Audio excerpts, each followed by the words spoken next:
ఈనాటి ధ్యానం కొరకు కీర్తనల గ్రంథం 68వ అధ్యాయం 10వ వాక్యం. నీ సమూహము దానిలో నివసించును. దేవా, నీ అనుగ్రహము చేత దీనులకు సదుపాయము కలుగు చేస్తే. ఈ చిన్న మాట నా వెనుక చెప్పండి అందరూ. దేవా, నీ అనుగ్రహము చేత దీనులకు సదుపాయము కలుగ చేసేది. మరొక్కసారి బిగ్గరగా, దేవా, నీ అనుగ్రహము చేత దీనులకు సదుపాయము కలుగ చేస్తే.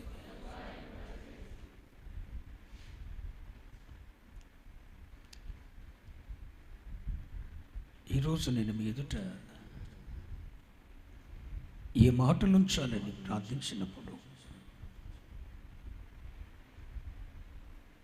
పరిశుద్ధాత్ముడు నా ముందుకు తీసుకుని వచ్చిన లేఖనాన్ని మీతో మాట్లాడుతున్నాను.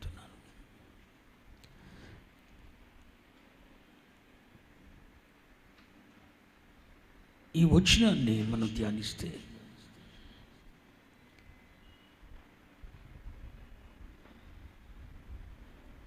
దేవుని అనుగ్రహము అనేది ఒకటి ఈ వచనంలో మనకు కనపడుతుంది. దేవుని అనుగ్రహం, ఆ అనుగ్రహము చేత దీనులకు సదుపాయం. దేవుని అనుగ్రహం తెలుగు బైబిల్లో దేవుని అనుగ్రహము అని ఉంది, కానీ మూల భాష అనువాద గ్రంథంలో దేవుని మంచితనం, దేవుని మంచితనం, దేవుని మంచితనం అనేది ఒకటి ఉంది. ఆ మంచితనం దీనులకు సదుపాయాల్ని కలుగు చేస్తుంది. స్తోత్రం చెప్పండి. అందరికీ కాదు, దీనులకు. దేవుని అనుగ్రహం అనేది ఒకటి ఉంది. ఆ దేవుని అనుగ్రహం దీనులకు సదుపాయాన్ని కలుగజేస్తుంది. దేవుని అనుగ్రహము అంటే ఏమన్నాను? దేవుని మంచితనం. దేవుని మంచితనం దీనులకు సదుపాయాన్ని కలుగజేస్తుంది. దీనులంటే ఎవరు? దీనులు అనే మాటకు సరైన అర్థం ఏంటో తెలుసిన? దేవుని అవసరత ఎరిగిన వారు. దేవుని అవసరత నాకుంది, ఈ అవసరతను నా దేవుడు మాత్రమే తీర్చగలడు. నాకున్న ఈ అవసరతను తీర్చగలిగిన మహత్తరమైన శక్తి నా దేవునికి మాత్రమే ఉంది. అనుక్షణం నేను ఊపిరి విడిచినా, ఊపిరి చీల్చుకున్నా, నా ఉచ్ఛ్వాస నిశ్వాసలు కూడా దేవుని అవసరతోనే ముడిపడి ఉన్నాయి. నా కదలికలు, నా గమనములో అన్నీ క్రీస్తులోనే గుప్తమై ఉన్నాయి. నా జీవిత మనుగడలో ప్రతిక్షణం ఎవ్రీ సెకండ్ నాకు దేవుని అవసరం ఉంది. నాకు దేవుని అవసరం ఉంది. ఊపిరి తీసుకోవాలన్నా, ఊపిరి వదలాలన్నా, కదలాలన్నా, మెదలాలన్నా, ఒక పని ప్రారంభించాలన్నా, దాన్ని కొనసాగించాలన్నా, దాన్ని ముగించాలన్నా నా ఎడల దేవునికున్న నిత్య సంకల్పం నెరవేర్చబడినట్లు అడుగులు వేసి ఆ గమ్యాన్ని చేరుకోవాలన్న నా జీవిత మనుగడలో ప్రతి క్షణం నాకు దేవుని అవసరం ఉంది అని గుర్తించిన వాడు దీనుడు. దావీదు చక్రవర్తి, అతనికి పన్నిచ్చే రాజులే అనేకులు, 40 మంది రాజులు అతనికి పన్నిస్తూ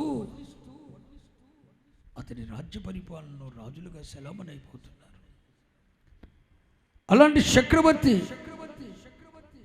ఒక రాజు చక్రవర్తి, రాజుల సామంత రాజులందరూ కలిసి అతని చేతి కింద పనిచేస్తున్న రాజు. ఒక్క దేవుని మందిరము కట్టవలసి వస్తేనే 1,15,000 ఓపీరు బంగారాన్ని దేవుని మందిరం కొరకు ఇచ్చినవాడు. కొన్ని లక్షల కేజీల నాణ్యమైన వెండిని దేవుని మందిర నిర్మాణం కొరకు ఇచ్చినవాడు. అలాంటి సామంతుడు తాను స్థిరపడిన తరువాత అంత గనుడైన వాడు దావీదు అంటాడు, ప్రభువా, నేను దీనుడను, నేను నీ దృష్టికి పేదనయ్యా, పేదను, నేను దీనుడను, దరిద్రుడను, పేదనని ఒప్పుకుంటున్నాడండి. అంతటి సామంతుడు, స్థితిమంతుడు, ఐశ్వర్యవంతుడు నేను దీనుడను అంటున్నాడు. అంటే అర్థం ఏంటో తెలుసా? నా జీవిత మనుగడలో ప్రతి క్షణం నీ అవసరం ఉందయ్యా, నా జీవిత మనుగడలో ప్రతి క్షణం నీ అవసరం ఉందయ్యా, నీ మీద ఆధారపడి బ్రతికిపోతున్నానయ్యా, నీ మీద ఆధారపడి బ్రతికిపోతున్నానయ్యా, నాకెవరున్నారు? మనమైతే చెప్తాం అసత్య ప్రార్థనలు, అసత్య ధోరణులు ఎన్నో.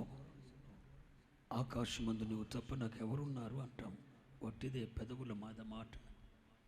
అందరూ ఉంటారు, ఆయన కూడా ఉంటాడు. అందరితో ఆయన. అదే ఆయనను ఆరాధించేటప్పుడు అసత్యంగా ఆరాధించకూడదంటే అది సత్యముతో ఆరాధించాలి. ఇక్కడ దావీదు మహారాజు అంటాడు, నేను దీనుడను, దరిద్రుడను, అనుక్షణము నా దైనందిన జీవితంలో నీ అవసరం నాకుంది ప్రభువా, నీ అవసరం నాకుంది అంటున్నాడు. దీనుడంటే ఎవరన్నాను? దేవుని అవసరతను గుర్తిరిగిన వాడు. నాకేంటి దేవునితో అవసరం? నాకేంటండి? కొన్ని లక్షల కేజీల ఓపీరు బంగారాన్ని దేవుని మందిరానికి ఇవ్వగలిగినంత స్థాయి వచ్చిందిగా. సామంతుడిని అయ్యానుగా, స్థితిమంతుడిని అయ్యానుగా. 40 మంది రాజులు నాకు పన్నిస్తూ రాజ్యాన్ని పరిపాలించుకుంటున్నారుగా. ఇక నేను ఆయన మీద ఆధారపడాల్సిన పనే ఉంది. మిద్దెలున్నాయి, దావీదు నగరం ఉంది, దావీదు అనే పేరు మీదే ఒక నగరం ఉంది. ఇంకా ఆయన దేవుని మీద ఆధారపడాల్సిన పనే ఉంటుంది. వింటున్నారా? నేను దీనుడని అంటున్నాడు. అంటే అర్థం ఏంటి? నా జీవిత మనుగడలో ప్రతి క్షణం నీ అవసరం నాకు ఉందయ్యా, ప్రతి క్షణం నీ మీద ఆధారపడి బ్రతికిపోతున్నానయ్యా అంటూ దేవుని మీద ఆనుకుని ఆధారపడేవాడే దీనుడు. అలాంటి దీనులు ఉన్నారు చూడు. అలాంటి దీనులు ఎక్కడున్నా సరే ఆయన మీద ఆధారపడి దేవుని అవసరాలను గుర్తించగలిగిన వాడు పాతాళములో, అగాధములో, నాశన కూపములో ఉన్నా సరే అట్టి వాని కొరకైన సదుపాయము చేయగలిగినది దేవుని మంచితనం. స్థాపనలు కూడా దేవుని మహిమపరచు. నీవు నాశన కూపములో ఉన్న సముద్ర అగాధములో అంచును నువ్వు చూస్తున్నా, అక్కడున్నా నువ్వు దీనుడు అయితే నాకు దేవుని అవసరం నా మనుగడలో, ఆయన మీద ఆధారపడి బ్రతికిపోతున్నాను అన్న దీనుడు అయితే ఆ దీనుని కొరకు సదుపాయాన్ని కలుగు చేసే దేవుడు మనం ఆరాధిస్తున్న ప్రభువైన యేసుక్రీస్తు. చెప్పండి హల్లెలూయా. ఆయన మంచితనము దీనులకు సదుపాయం కలుగజేస్తుంది. ఆమేన్. ఎవరు మంచితనం? అక్కడ అనుగ్రహం అని ఉంది, కానీ అది మంచితనం. దేవుని మంచితనం ఉంది చూశారు. దేవుని మంచితనం ఉంది చూశారు, అది దీనులకు సదుపాయాన్ని కలుగు చేస్తుంది. ఈరోజు పెద్ద సబ్జెక్ట్ ఏమి లోతుగా పెద్ద లోతైన విషయాలు నేను మీతో ఏం మాట్లాడదలంచలేదు. క్లుప్తంగా నీ జీవిత మనుగడలో నీకు ఏది అవసరమో గుర్తు చేయాలని పరిశుద్ధాత్మ దేవుడు ఈరోజు నన్ను ప్రేరేపిస్తున్నాడు. నేనేం చేస్తున్నాను అది మీకు చెప్తున్నాను. నేను ఏది అనుభవించానో అది మీరు అనుభవించమని చెప్తున్నాను. ఆయన మంచితనము దీనులకు సదుపాయాన్ని కలుగు చేస్తుంది. ఆయన అనుగ్రహము చేత దీనులకు సదుపాయం. నేను ఒక మాట అంటాను, నీ జీవితంలో, నీ దైనందిన జీవితంలో ప్రతి క్షణం నువ్వు దీనుడివైతే తండ్రి నీకు కలుగ చేస్తున్న సదుపాయాన్ని నువ్వు చూడొచ్చు. హలో, నేను చూస్తున్నాను నా జీవిత మనుగడలో ప్రతి క్షణం దేవుని అనుగ్రహము చేత నాకు కలుగుతున్న సదుపాయాలు ఎవ్రీ సెకండ్ నేను చూడగలుగుతున్నాను. ప్రతి దానిలో నేను చూడగలుగుతున్నాను. ఆయన సదుపాయం.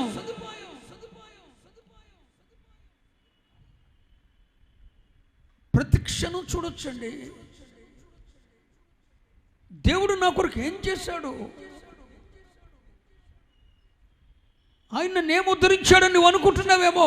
నీవు ఆత్మీయుడివైతే, నీవు దీనుడివైతే, నీ జీవిత మనుగడలో ప్రతి క్షణము కూడా నీ కొరకు పరలోక తండ్రి ఆయన కలుగు చేస్తున్న సదుపాయాన్ని నువ్వు చూడొచ్చు.